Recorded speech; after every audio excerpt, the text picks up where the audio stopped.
Welcome to the Luxe Leap, where bold women turn ambition into action. I'm your host, Reland Logan, and together we'll explore the big moves, smart strategies, and extraordinary branding behind unstoppable businesses. So I have a question. What does it take to scale not just a business, but the success of everyone it touches? Kristen Hayer is the founder and CEO of the Success Leap, a customer success consulting and training firm she launched in 2015 after more than 25 years as a sales, marketing, and success executive in the tech world. She built and led award-winning customer success teams for fast-growing SaaS companies and is now a go-to authority for scaling organizations that put customer impact first. Kristen has written over 100 thought leadership pieces on customer success, hosts 3 podcasts in the field, and has served as a judge for the Customer Success Excellence Awards. She also advises early-stage tech companies as a board member, bringing her deep experience and strategic mind to the next generation of innovation. She earned her MBA from the University of Washington in Seattle and now calls San Francisco home. Please welcome the voice behind high-performing success strategies, Kristen Hayer. Hi, Kristen. Hi, Reland. How are you? Thank you for inviting me to the show today. Of course. Thank you for coming. I'm so excited to have you here. And, is it ever a podcast episode if you don't start with your guest and ask, what inspired your Luxe Leap, Kristen, and the bold move that started your journey from ordinary to extraordinary? Well, I will say, you asked me that question ahead of this. There is some prep that goes into podcasts, right? I mean, I wish I could say all of this off the cuff, but you made me think with that question. And I think, I started it when I was really young. I have kind of always had an entrepreneurial streak. I was that kid with the lemonade stand, and I have started a couple of different businesses over the years, and I knew I wanted to start something in the technology space. And I was kind of waiting for the right idea to come along. And in the meantime, I was a, very successful leader in the go-to-market world. And so finally, there was a company where the organization and I, as part of the leadership team, had to make a decision to relocate our headquarters back to Pittsburgh, Pennsylvania. And I was running part of the team out in San Francisco, and I didn't want to move back to Pennsylvania. No offense, Pennsylvania. I love Pittsburgh. It's a great town, but I didn't want to live there.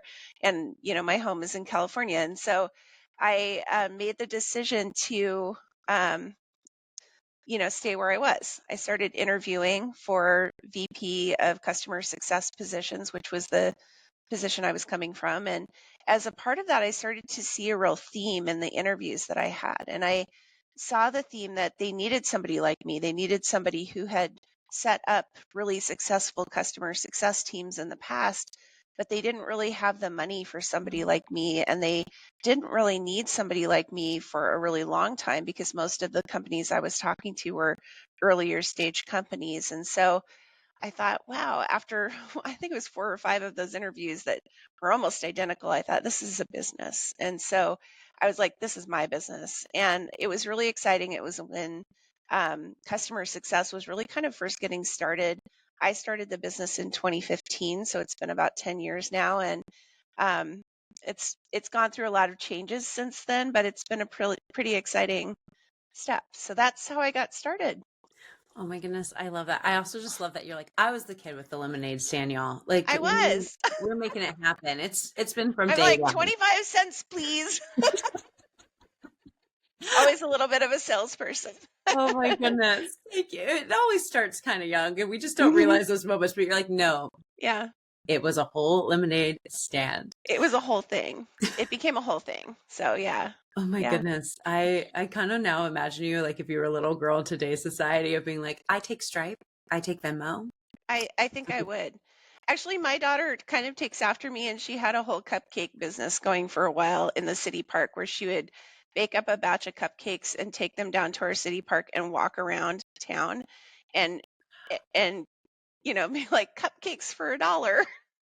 So she has the same streak. She just is not at the place where she can quite apply it yet. So we'll see what happens with her.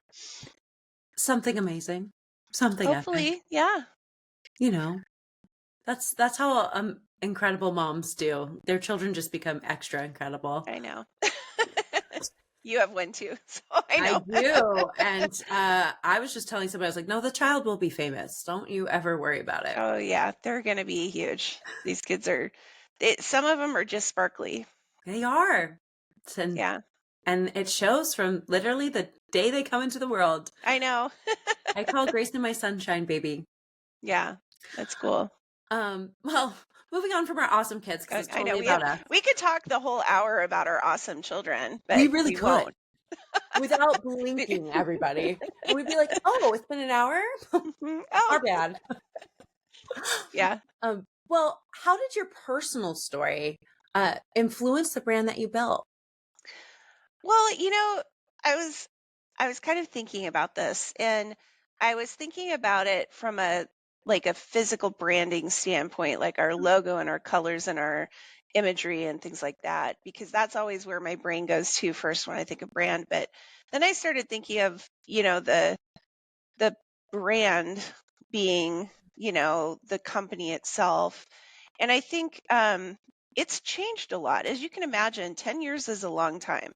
And so when I started this company, I had a really very tactical vision for what I wanted this company to be. And my visual brand kind of went along with that. I put a lot of myself into the visual brand. I really love black and white photography. I really love Mini Coopers.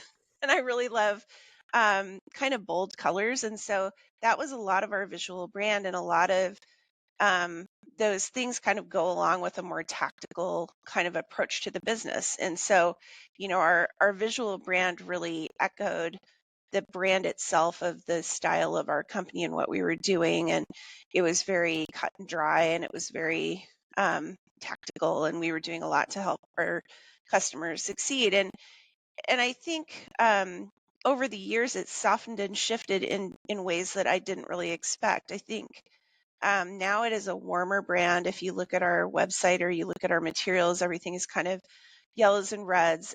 I've moved away from black and white photography to color photography. It's very people oriented. It's very different. If you were to go back and look at what we had, 10 years ago, it's night and day. And I think that reflects the actual brand of the company in terms of its personality. I think we've kind of shifted from, we know what to do, here's what you do, 1, 2, 3, 4, 5, it's cookie cutter, to, hey, every company is different and we need to adjust to you, and we're going to help you be the best you that you can be. And we've kind of shifted our messaging to be warmer, more people focused.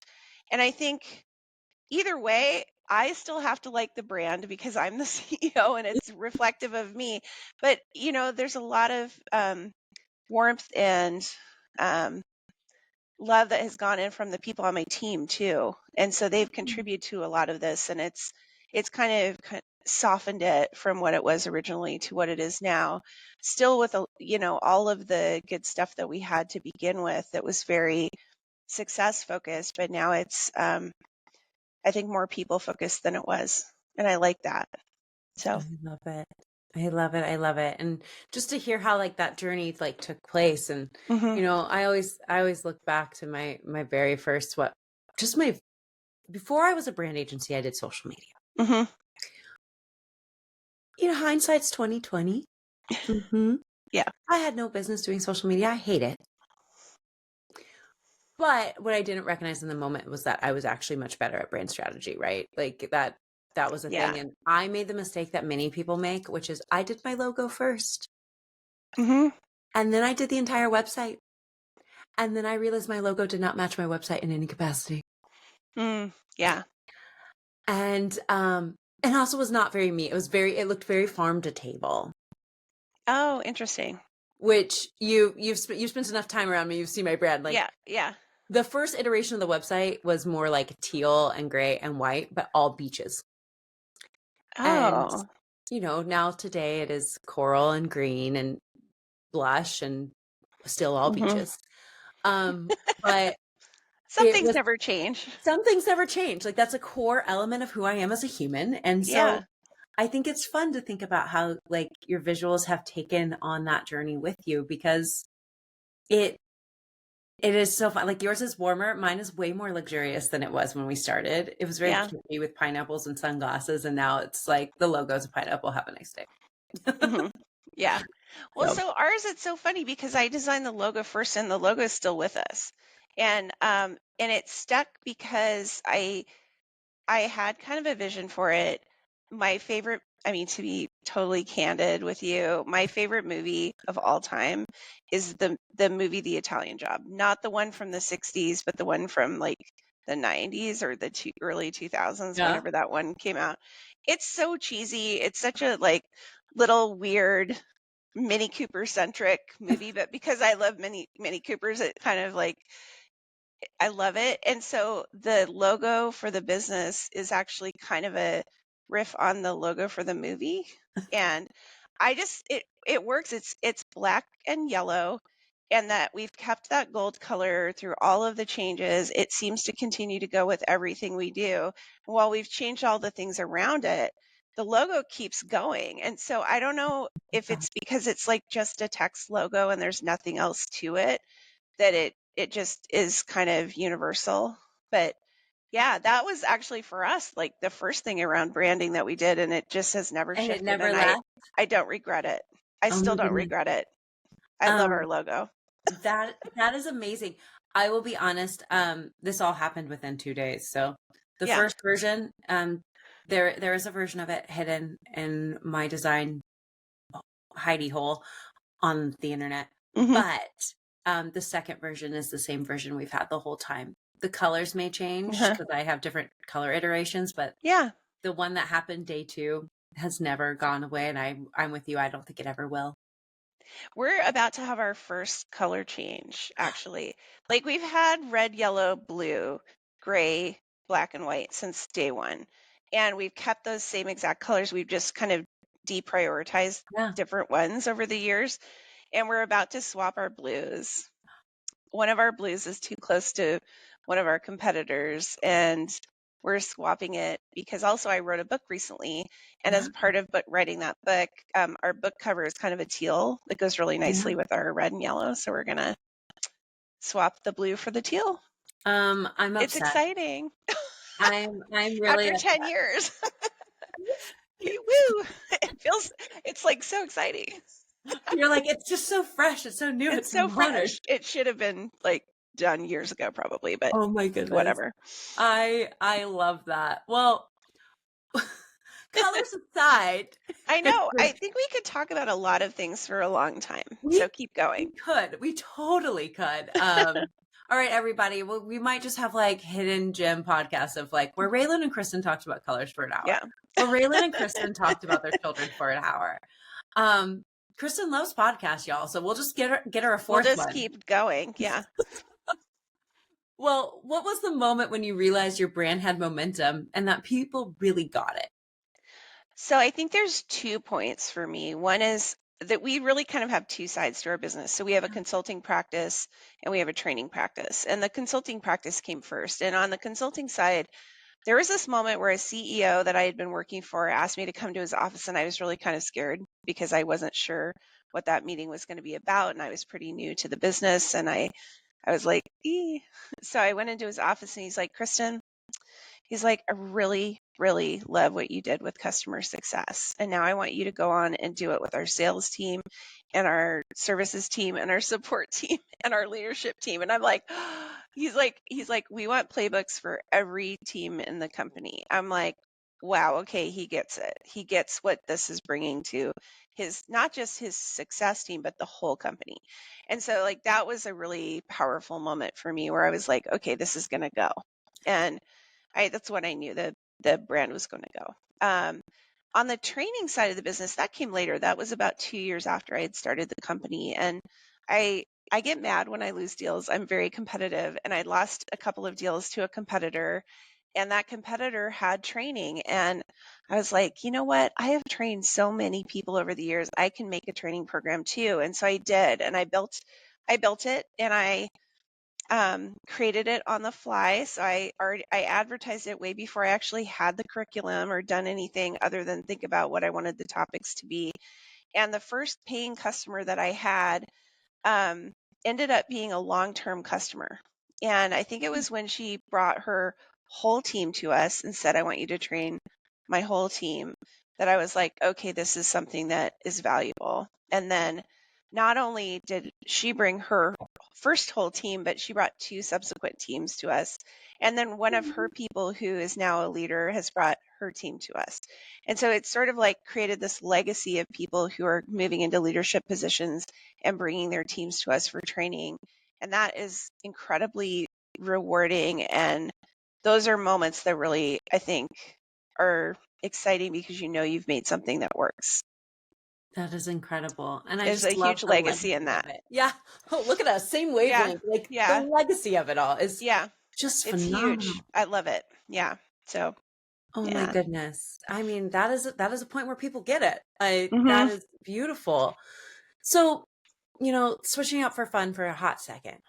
How would you describe the unique energy or essence of your brand in one sentence? Well, so what we do is we help customer-facing teams and leaders build stronger teams. And those are teams that drive revenue and they drive great customer experiences. And I think that that's twofold. I mean, companies exist to make money. Yeah. You know, we live in the United States. There's no getting around that. Companies exist to make money. We don't work generally for nonprofits. So, um, it is important to bring in revenue. It is also important to continue to bring in revenue that those customers have an excellent experience with you. And I think that that is a big piece of what we deliver as well. And so those two things together are really important to me. I love that. And thank you for acknowledging that businesses are here to make money. Yeah, We do live in a capitalistic society, y'all. we do.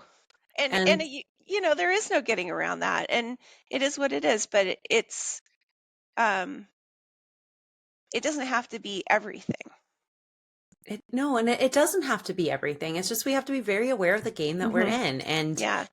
you can still have heart and kindness and beautiful things within that and create Mhm. impact. But at the end of the We day, all we got also to have to eat. eat. We have to live. Yeah. So just putting that out there, directly, everyone. Mhm. So when you think about your growth in this past year, I mean, you've written a book, you have your podcast, you have all these incredible things going. I mean, you're changing colors, for heaven's sakes. What decision or strategy most contributed to that growth? Okay, so the book is, I think, going to be a huge driver for this coming year. Yeah. This year we just released it, so we haven't seen huge growth results from that yet. I think we will. This year, one of the biggest changes I made in the business is I took back over managing sales. Um, Oh. I come from a sales background and I had given that to other people on our team because I needed to do a lot of building in the past Mhm. few years. I built some additional training for us, I built some additional consulting offerings for us, and I was really focused on building. But I think in letting go of the sales aspect of the business, I let that go to people who are better at delivering our services than selling our services. And so um, I took that back in Yeah. January at the beginning of the year. I took all of the the opportunities back and closed them myself, and I closed a much higher percentage of them because I was closing them. And Yeah. I have a stronger sales background than anyone else on the team. And so for us, that was the biggest growth driver for 2025. And that will continue as we go forward until there's somebody on our team who's more of a specialist in that area. Nice. Well, and also thanks Yeah. for recognizing, because, you know, you've led sales teams, I've led sales Hmm. teams. One of the hardest teams to lead, I think, overarchingly. But at the same time, it does require a bit of nuance. It requires a Hmm. little bit of something that's just held in the core of salespeople, like true salespeople, that can't always put your finger on in a question. Yeah. But it it also is really impactful when it comes from the person who's running the company. Yeah. It lands different. It does. It does. It lands differently. And I think we've, as a team, all started to recognize that there's something that I can bring to that nobody else on the team can bring to that. So, yeah, that's going to stick for going forward. I love it. I love it. And it does. It gives you such credibility and authority that your competitors probably aren't operating in. Yeah, I think so. And So then you just hand the book out to those folks when you meet with them. Okay. I know. We've already sent out a bunch of books, so there's more books that are going to be going out. I love our book. Our book is great. You already met with Swati, I think, Yes, from I did. I did our meet with writing team. Swati around the Yeah, time that you guys were launching. So yeah. it's just excited to see it come like I know. It's quarter really cool. circle. I don't know how many women are in that book, but like, Oh, it's like there's 6 of us all together. oh, I'm sorry, only a sixth of the way through the Only circle. 6. Send the 6 other four my authors is way. a lot of authors, I'll just say that. We are all like committed to it. I think it's magical that we all still like each other at this point, because I think it would be really easy for that to not be true. And That's I true. think it was really cool to be at our book launch out in Chicago like a month ago and see that come together. So beautiful. I mean, Yeah. honestly, just beautiful that all of you, to your point, like writing a book can be very deeply Hmm. personal. Um, like it is part of your soul on pages. Yeah. I've published a planner Hmm. that like teaches about business and honestly sales growth, Kristen. Oh So yeah. go Oh, figure. good for you. People need that. That Yes. Not like a planner that's like on April 10th, like 2026, but mm, actually like you need to reach out to X amount of people and like mhm. then you can move on to influence, then you can move Mhm. on to thought leadership. But let's Yeah. stop hiding behind making all these social media posts. Like, can you please reach out to a human? Yeah. So and like a lot of my soul went into those pages, but it wasn't my thoughts like all of yours. And so I'm sure there was moments where you guys disagreed, and I'm sure there's moments where like some of you agreed and some of you didn't agree. And finding the story within that amongst 6 people, that is actually probably more of an accomplishment than the book even coming out. You know what's funny is we agreed more, I think, on the content of the book than we did on the publishing process, which is a lot more intense than you would imagine. I mean, we went through the process of looking for publishers. We had a publisher lined up. We Mm-hmm. weren't getting the kind of offer we were looking for, and so we ended up self-publishing. And the process of self-publishing something of that um, size is you know, pretty intense. And, you wouldn't think about it until, like, none of us thought about it. None of us had ever written a book before. And so it was all very new. And we all were sort of like, oh my gosh, how do we go about doing this? We hired a publishing coach. That was probably a really good idea. Mm-hmm. And in some ways, and then in other ways that was challenging. But it kept us on track for our timeline. Yeah. I think that it um, showed us all, but I mean, you're down to like picking a font for your book, and choosing cover art alone took 2 months. And like with 6 co-authors, you Yeah. can With six imagine like minds. lots of different opinions on things. And I mean, we're picking like, how do we want do we want to use the Oxford comma or not? I mean, it's like all these minute details that really add up, and you end up making hundreds of decisions. And when you're doing that times 6, it's a lot of effort. So I believe it. yeah, but it That was it was really cool. It was a cool experience. I would never um, take it back. that's amazing. That's absolutely incredible. So, oh, I swear, sometimes I just get us on a roll and then I'm like, I might subconsciously be just making great segues. I have no idea. I've been on a roll all day. So, when you think about visibility and even Mhm, visibility for your company or visibility for this book, mhm. what has been the hardest part and what has finally worked? Um, so what I'm learning is what worked when we first started is so different, because in the 10 years that I've been running the company, just social media has changed. How you get your brand out into the market has changed. Everything has completely changed. We went through the middle of a pandemic during all of that.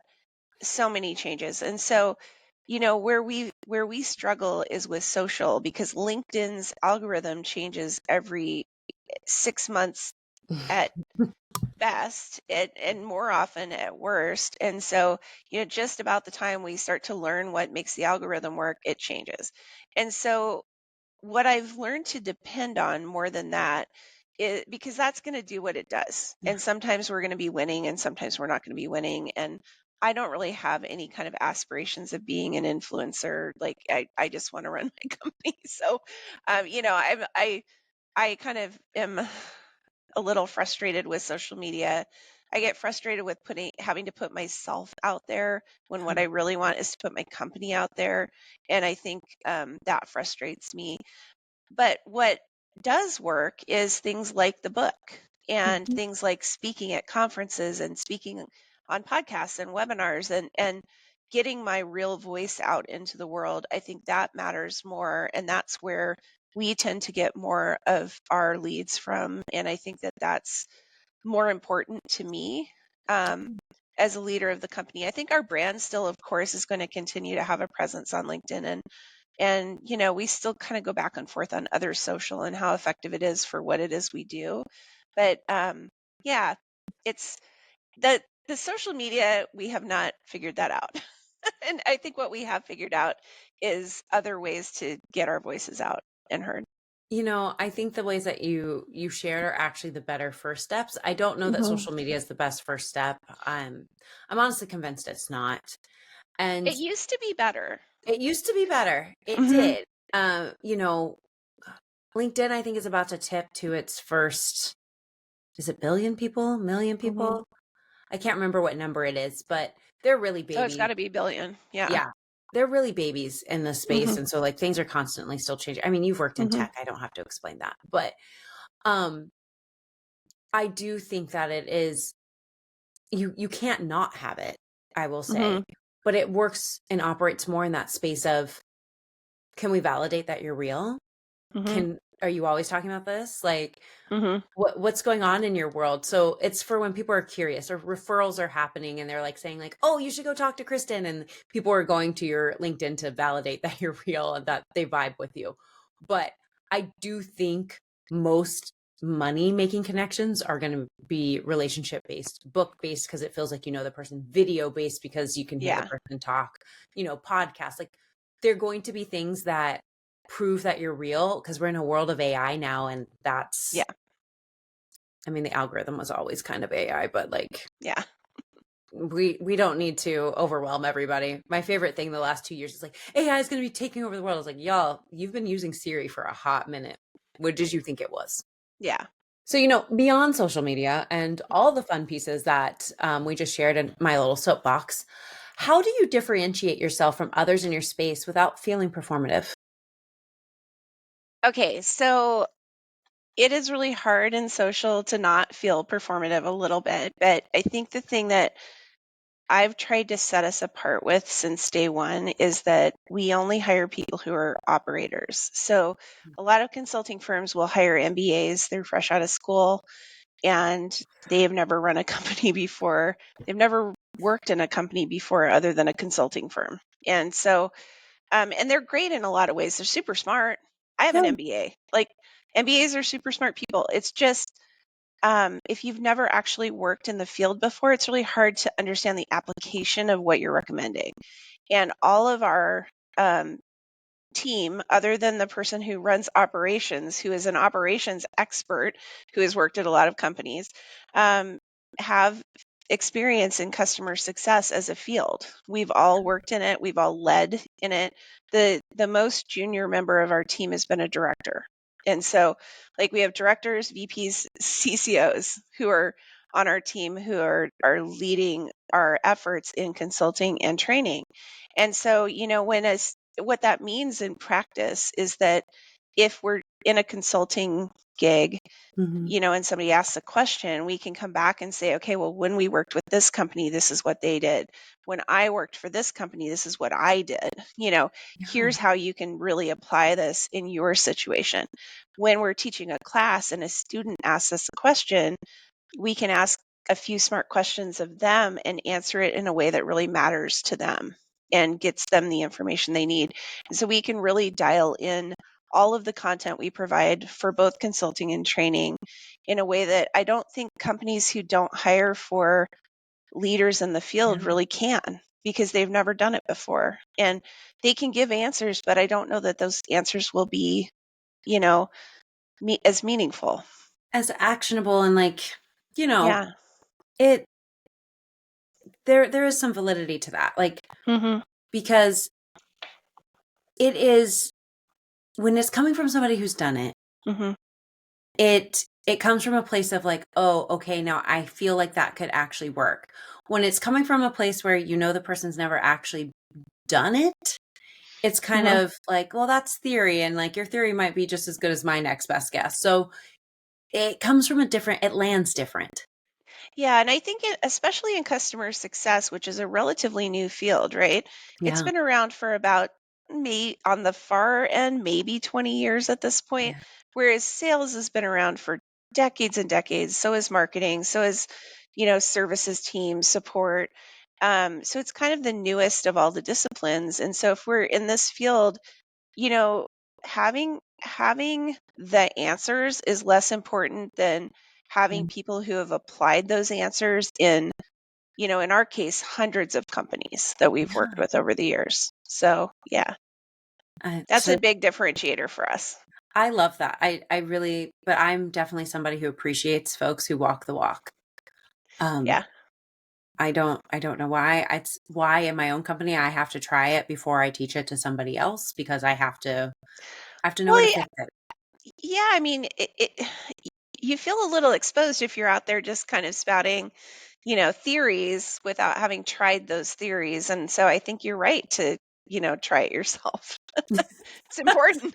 So, Yes. It's yeah. like, also, it's also how my brain works. Like the Yeah. patterns and the stacking in my brain has to take place, and I can't do that if I'm only getting what people think I want to hear. Yeah. Yeah. So I'm definitely that type of leader. Uh, so actually building upon that Hmm. and really leaning in, what conversations or messages do you want to be known for leading in that space? I What mean, are I you think, known for? well, okay, so one of the big ones I am known for, and it is because, like you, I have a sales background, is I really want customer success teams to feel much more comfortable selling. I don't think that CS people need to be afraid of it. It doesn't have to be creepy. It doesn't have to be smarmy. It's not like you're some used car salesperson or somebody who's calling up a family while they're sitting at dinner at night. Like, you're doing a job Yeah. that you're paid to do, and your customer is paid to do. You're getting paid to talk about how to help their business be better. So, like, this isn't something that's creepy, and you can do it, and you can do it, and you can still be a trusted advisor. You can still, um, have a great relationship with them. You just have to know how to do it in the right way. So a lot of our training talks about how to make sure you're demonstrating value, and if you're selling, how you're selling from a position of being a trusted advisor, and you maintain that trust. So that's a big one. I think the other conversation, this is a more current conversation that I'm starting to get more engaged in and think more about, is I really feel that the way that software as a service companies have been going to market for um, the last what 50, 60 years now, it isn't working anymore for companies. It's not, especially in business to business, it is Mhm. not delivering an excellent customer experience because No. all of the teams are too siloed from each other, and they all have all these legacy approaches built up. There's commission in place.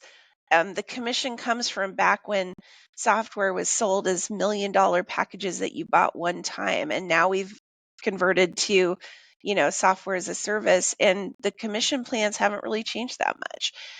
CS teams aren't really getting commissioned all the time. Like, there's a lot of weird dynamics that exist between teams. Marketing is so focused on new business, they're forgetting that the bulk of the revenue now comes post sale. There's a lot of mistakes that are being made in the way we've structured our go to market teams.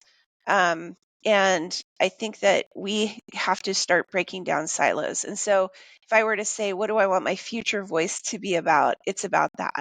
I think we have to rethink how we go to market. Mhm. We need to make sales be focused around the customer.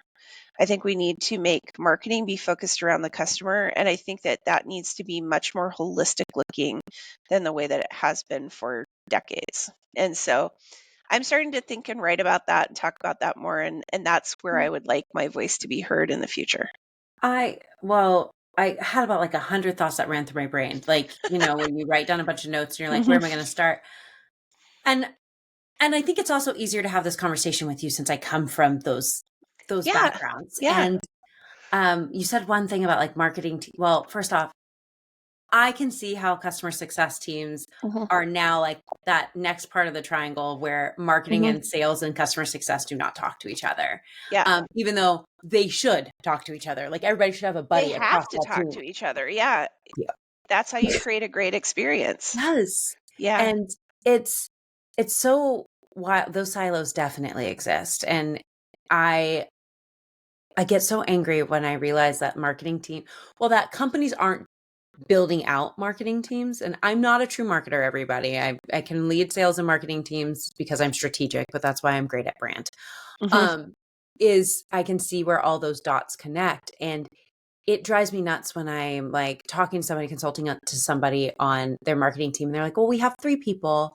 And I was like, okay, so you've left all this money on the table. You're actually not helping your sales teams because you're focused on this one thing. But like your sales team Yeah. needs stuff for every part of getting people to the funnel. Your customer success teams need the tools that are branded that they can send out and like talk to the customers. And we need somebody whose whole job is email communications on internal, like current clients versus external clients. And like, there's so many things to build. I could go Yeah. on for hours. No, I mean, I think one huge gap is there's this whole opportunity for organizations that have inexpensive products. I mean, think like Slack or Zoom, right? As an individual, you might pay $20 a month for something like that. Of course, you're not going to have a CS professional helping you and holding your hand, right? So, but you still need help from time to time. And there needs to be a program that should proactively keep you engaged with those tools, but that has to get created by a marketing person. And yet for most companies that are not a Slack or a Zoom, there is no person assigned to do that. It's the CS professionals that are asked to kind of cover for that when they don't know how to build those kind of campaigns. They don't know how to build messaging. They're winging it. And so, that's one tiny area of how these teams could work much better together. That, I mean, if you looked across all of those teams, marketing, sales, and customer success, there's hundreds of places where the journey could be so much better for customers if we would just drop the silos and work together. Well, and to your point, it's like they're winging it. They're being gifted this thing to do. And then when marketing has time to turn their eyes to it, or sales has time to turn their eyes to it, then they're pissed because it's not the way that they would have done it. Right. Well, had we, had a buddy, like we had all those little tripods within the company, we'd probably be doing a lot better if everybody had like, this is your sales sister and this is your customer success brother. And I just think of cheerleading when I think of these things, of like going to your camp and like you have your JV sister and your like varsity sister. And if you have a minis team or minis and juniors, you like have them too. And they're like pods. Yes. You have a pod. Yeah. And then that also just develops better leaders. It all really kind of needs to work more like that. Yeah. And I think that people have gotten, I think part of it is, the generations of leadership that came before us were taught to operate in silos. They were taught that they succeeded or failed on the success of their own team, and they weren't taught to be cross-functional leaders. And I think we've hit the point where we can't afford to operate like that anymore. If you're a leader, you have to be a cross-functional leader. Yes. And I'm really passionate about that. So it was a very long-winded discussion around your question. Sorry. It's okay. I think you and I could dive really deep. Like I We said, could. when I you have know. 2 people who are experts in these spaces, you're like, well, let me tell you how I could solve it all. Let's grab a whiteboard. We'll Yeah, I find know. out. We need to write a book. Yes. Like how they intersect. And if you're not cross-functional, you will fail. The end. Yeah. We'll come out with a whole launch later. There can be a whole thing around that. Yeah. So When we think of this, and we've touched on this in like so many different ways, we've danced around it. Now I'm going to ask the actual question.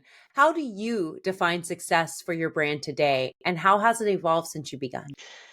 Well, so today I would define it as how many people have we impacted with our training and consulting, and how many of those teams have gone on to create generations of CS professionals and sales professionals and support professionals that are doing better because of our work. And I'm looking at it as a legacy at this point. I wasn't looking at it this way when I started the business because I was just trying to make Survive. business. Now I look at it that way, and we have trained over 10,000 people. We have worked with over 400 companies in the 10 years that I've been, running the Success League.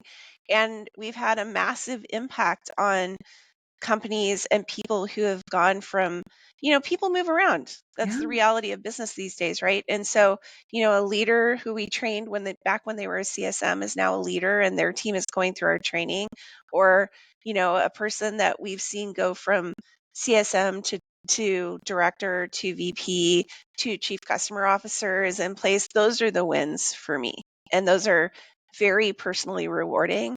And they're also just really exciting because I think one thing I truly believe is that leadership has an echo that goes into the future. And that is so important because we all work the majority of our lives, right? Yeah. We're working all the time.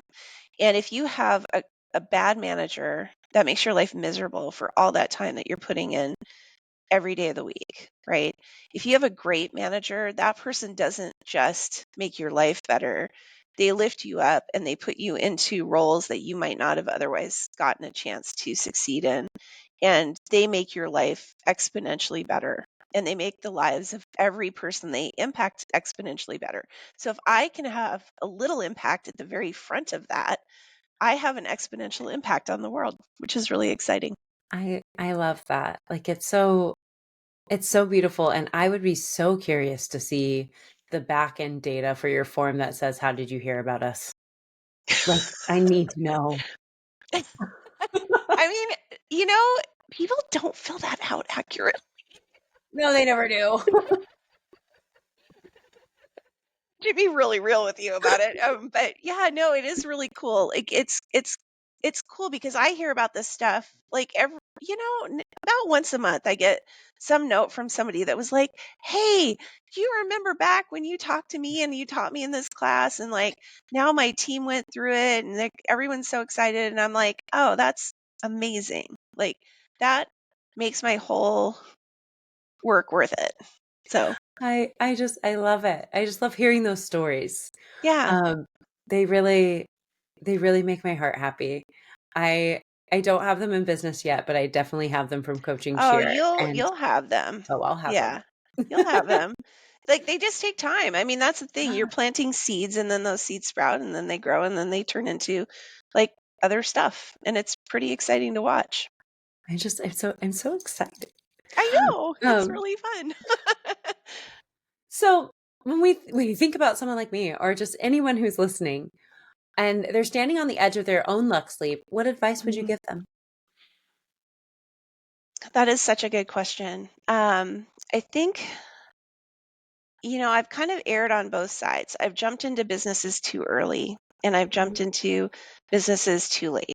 And I think if I had to give one piece of advice, it would be do your homework before you start a business, but don't let that slow you down too much. Like, do enough homework to validate that your business is viable and then go for it. Because if you keep waiting around and you try to get to like where you've planned it perfectly, all of that stuff's going to get blown up anyway as you actually get into the business. You're going to change, you're going to have to pivot. I mean, like during the course of the 10 years, if you think about the last 10 years, all the stuff that's happened in the last 10 years, global pandemic, economic downturn, major change in our political system in the US, like all of that too, actually. And like all of that has happened during the course of this company. And if I had tried to plan and game out every single little thing till it was perfect before I started this company, I would be still working on it. Oh Um, my and goodness. I would never have started it. So don't let the planning slow you down to the point where you're trying to perfect it. Just get it to the place where you're like, yes, it's viable. Run it by a few people that you trust. Get them to say, yes, it's viable. And if they say, yes, it's viable and you really want to do it and you have passion, go do it. Don't wait. Um, don't wait until you have a perfect plan, because your plan's going to get blown up. You're going to have to revisit it. You're going to learn so much along the way. Don't wait. Just do it. Oh my gosh, I love that. I was actually coaching somebody, I don't know, like 2 days ago, and they're like, "Well, my business plan and this and this and this." And I was like, "Maybe you should stop planning." Mm-hmm. Start Like doing.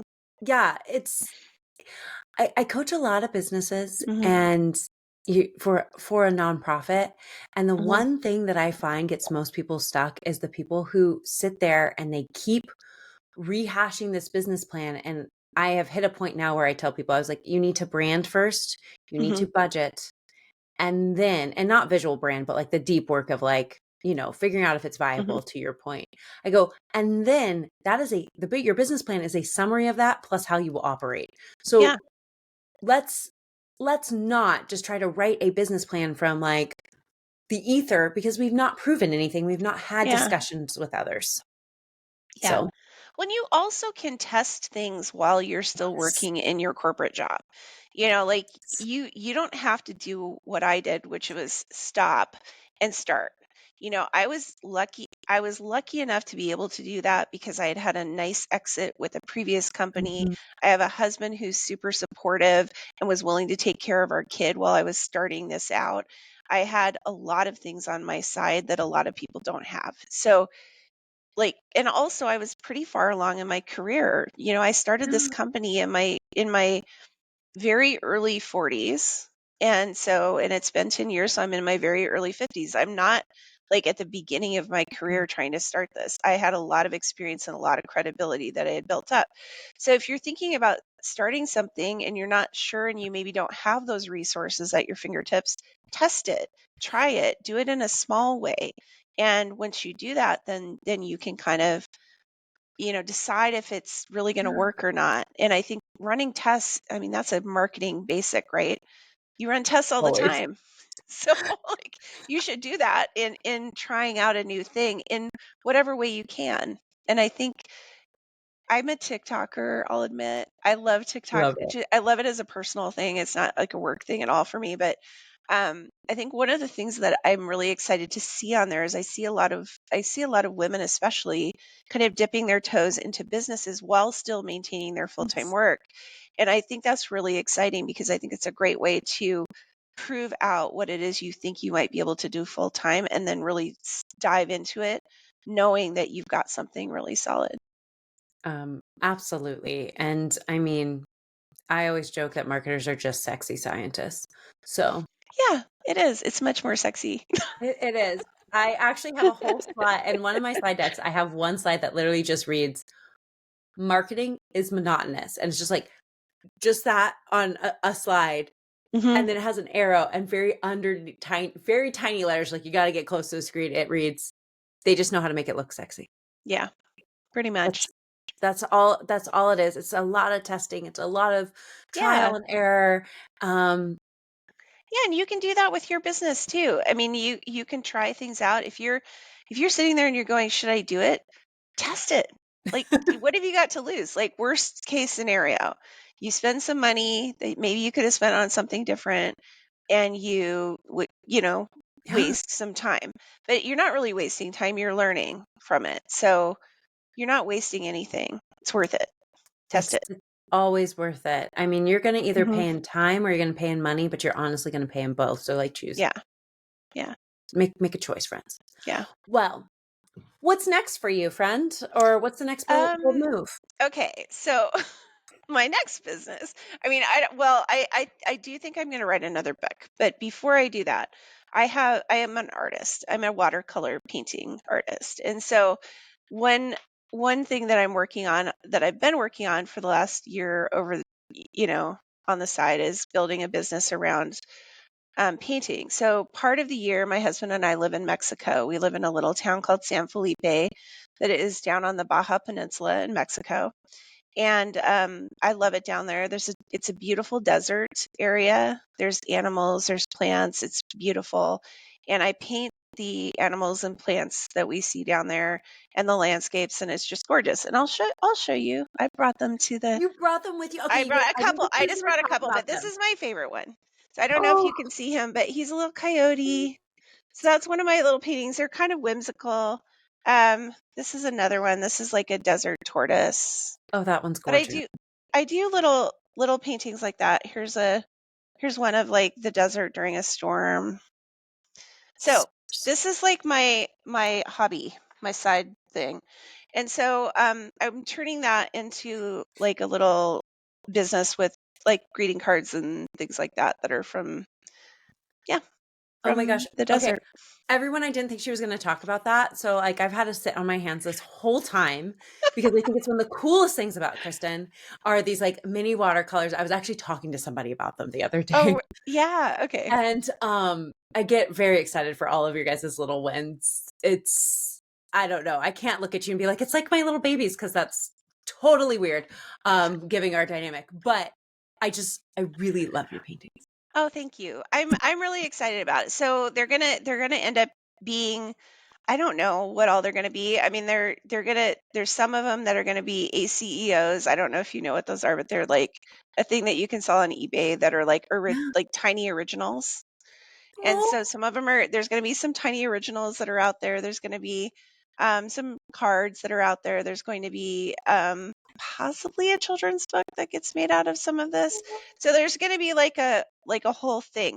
My goal is to get the initial stuff out on to my website and to Etsy and eBay in January.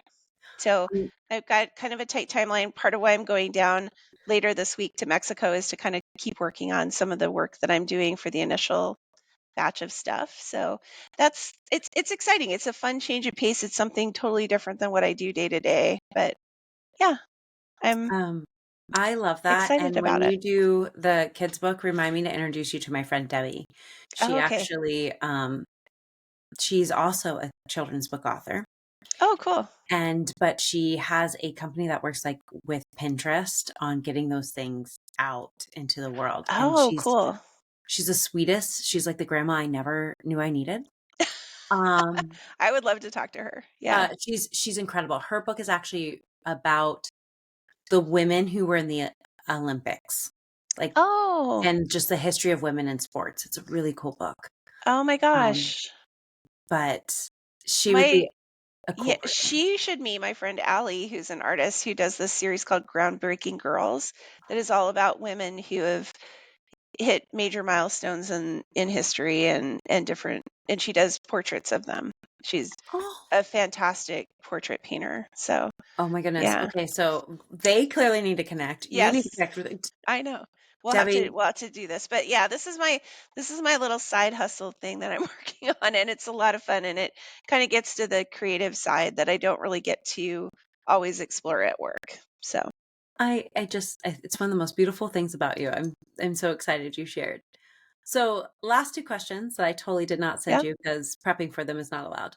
But um, what does a day living a luxurious life look like for you?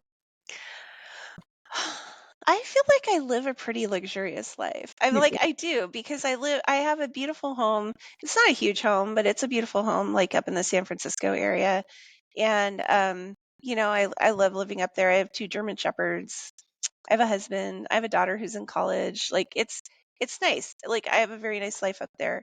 Um, the fact that I have a second home that I can go to and like live in Mexico too is huge. It's a place where there's a lot of peace and I get quiet and I work on my art and I love to do my thinking work down there because it's in the desert, but it's very beautiful and you can see the Sea of Cortez from there and it's just gorgeous. And so I feel like I have that. You know what makes me feel like my life is just like super luxurious is when I get to do what I'm doing right now. Actually, I'm not in either of my offices. I'm sitting in an Airbnb taping this, and I'm taking a little personal break. And I think if you're a leader and you're an entrepreneur and you're running a company, you need to do this from time to time.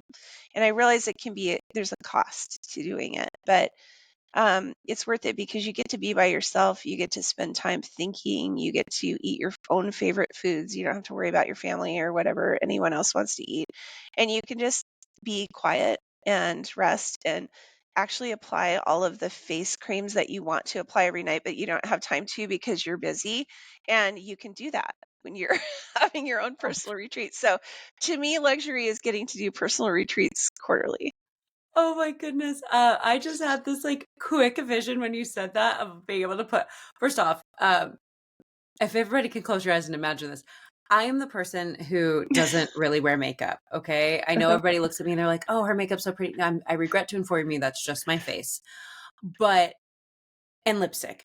But I collect skincare Mhm. stuff and skincare tools. So I just had this flash in my brain of like all of them, all the masks, all the tools in one suitcase because nothing else will fit in there. Could you imagine though, like just having the time and freedom to just like do a full 18-step thing? Like it's so like that is luxurious. That That sounds is like heaven. luxury. Because That's my what I'm kiddo's doing much this week. younger than It's yours. so great. I love it. Oh man. And down to like sleeping in my sleep face masks that are like the collagen ones that Oh, those are good. Yeah. yeah, that is luxury. Kristen clearly got me to dream everybody because I just felt the need for that level of peace. Um Yeah. Have it. Take it. You have to take it. You can't just can't just wait for it. You have to take it. So I I just know. announced to my husband, this is a little bit spur of the moment. Tomorrow I'm going up and I'm leading our whole team in our offsite retreat. So I needed a little time ahead of that Yeah. to get ready for it. And so, yeah, announced to my husband last week, I'm like, I'm going on a retreat. And he's like, oh, okay, cool. I'm like, you got the dogs. Bye. Peace. Yeah. I'm Yeah. never alone. So you're right. I do need to Mhm. make time for that. Well, yes, I'm gonna do it soon. Yeah. That's what I'm gonna say. Yeah. It is happening. We're just need to put the time in the calendar when we get off of this podcast. Oh, and the other thing that I've gotten to do is eat sushi every day. That is my favorite food. And you can't find, at least where I am in Mexico, I know in Mexico City you can probably find the most amazing sushi, but where I am in Mexico, sushi is kind of, yeah. So, I it's my favorite food and I'm going to be down there for 3 straight weeks. I'm like, okay, I'm going to eat all the sushi now before I go. Oh my goodness. So I'm doing that too. If you That's ever also luxurious to me. I I too love sushi. If you ever get a chance to pop up here to I Portland, know we're like, gonna have to like hang out and have fun. we have Lunch. to go to this one place that this one roll is not a sushi roll, but it's hands down my favorite roll. It is a fried chicken roll, but like Oh, all the other sushi is incredible and like they're very different rolls than what you're used to having. And yeah. then there's another sushi place where there's this one sushi roll that they wrap in foil and light it on fire. Oh. And they also have some of the best crudo I've ever eaten in my entire life. Ooh. And they have this really fancy toro belly on crispy rice that Okay, I well am now I have to go obsessed. up to Portland. Yeah, So we have a lot of great sushi places. yeah, you Um, do. and I I mean, can the eat further up north you go, the better it gets. Like Seattle, we used to live in Seattle, and Seattle was amazing. And then Vancouver's even better than that. So yeah. seriously, I haven't been up to Vancouver yet. Oh, Um, okay, food for that. I also love sushi, clearly. yeah. Um, there was this one sushi place I would go to that was near near Pike's Market when I also lived in Seattle. Oh, I okay. can't ever remember the names of any of them. I'm the type of Oh, person who's like, I'll take you there because I can get you there's there a without a bunch of map. them. Yeah, There there's a is. bunch of them. We kind of stuck to our neighborhood because we lived up in Ballard, so Oh, nice. that was our neck of the woods, but Your stomping grounds. there's a I lived couple in of good South ones Lake up there. Union and walked Oh, to work oh yeah. Oh, downtown. So nice. Oh, yeah, nice. Yeah. back when there was really nothing there. Yeah. Okay. Anyway, Yeah, there. last question. Okay, sorry. Keep getting off track. This is Oh, I fun. think we just made everybody super hungry is what we did. But in one word, what is your primary motivation in business? Um, Making better leaders. I Oh, mean, I know that's 3 words, but it's better fine. leaders. Better leaders. Making better managers. We need better ones. There's lots of Yeah. folks these days who are just they're Hmm. meh. I know, Meh. and that can make or break your career. It also will make or break your ability to move up into management if you want to do that. Not everybody should be a manager. It's true. But yeah, that's my motivation. Make more better managers. I love it. Yeah, And we need them. So, we do Kristen, need them. thank you so much. Like this is like, Oh, thank you. This was really fun. oh my goodness. It was just a very like heartfelt, very intelligent, like incredible just conversation, and so much so that I had to zoom out about it. If you're watching on YouTube, everyone. But thank you. I appreciated nerding out with you. I appreciated talking about sushi. Me too. I loved every moment. So super, super thank you. For those of you, if today's episode has you rethinking how you're showing up as a leader, as your brand, and you're ready for a brand that actually turns heads and allows you to lead as the leader that you are, I'd love to invite you to book your Brand Muta Brand Breakthrough. So it's my video deep dive brand audit that helps you see exactly what's working, what's not, and what needs to shift to attract champagne clientele. And honestly, if it's not a me problem and it could definitely go to someone like Kristen, I will just make introductions. But you can grab your spot at graydigitalmktg.co/brandmuta-review, or, you could just go to the show notes and save yourself some time. But it's a way that you can start turning clarity into confidence. And let's be honest, everybody, vanilla opinions simply don't pop bottles. So we've got to get your message out there to the world so you can grow an incredible company like Kristen has over this last decade. So Kristen, how can people get in touch with you? So the best way to reach me is you can either connect with me on LinkedIn. I'm Kristen Hayer. So just how it sounds, all one word. Or you can get a hold of me via email at kristen@thesuccessleague.io. Oh my goodness. I love it. Well, everybody, thanks so much for tuning in with us this Thursday. Or if you're the type of person who didn't get to until Sunday, that works too. Otherwise, we'll see you at a new episode next Thursday. And thank you so much. Thanks, I Rayland. can't wait. You're so welcome.